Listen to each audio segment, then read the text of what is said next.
আকাশ থেকে ঝুলবে বহুতল ভবন। সম্প্রতি এমনই এক অবিশ্বাস্য বাড়ির পরিকল্পনা প্রকাশ করা হয়েছে। যে কোনো বড় বহুতলকে আমরা আকাশচুম্বী ভবন বলে থাকি। এবার আর কথায় নয়, সত্যি সত্যি আকাশকে চুম্বন করতে চলেছে একটি বহুতল ভবন।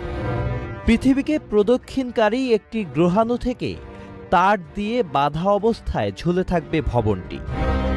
সম্প্রতি এমনই অবিশ্বাস্য এক বাড়ির পরিকল্পনা প্রকাশ করা হয়েছে। বাড়িটির পরিকল্পনা করা হয়েছে স্পেস লিফটের ধারণার উপর ভিত্তি করে। বহুতলটির নাম দেয়া হয়েছে অ্যানালেমা টাওয়ার।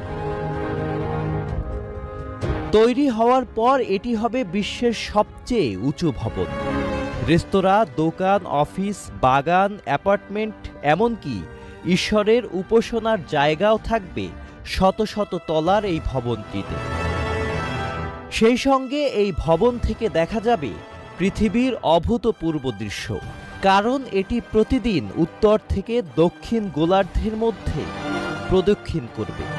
এই আশ্চর্যগত ভবনটির ধারণাগত ছবিগুলোতে দেখা যাচ্ছে বিশাল সাদা ভবনটি মেঘের উপরে অবস্থান করছে। ভবনটি হাজার হাজার মিটার উঁচুতে বাতাসে ভাসছে।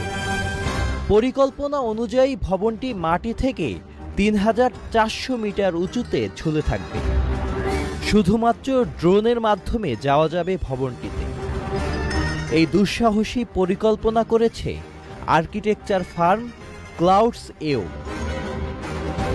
তারা এই ভবনটি দুবাই শহরের আকাশে তৈরির প্রস্তাব দিয়েছে।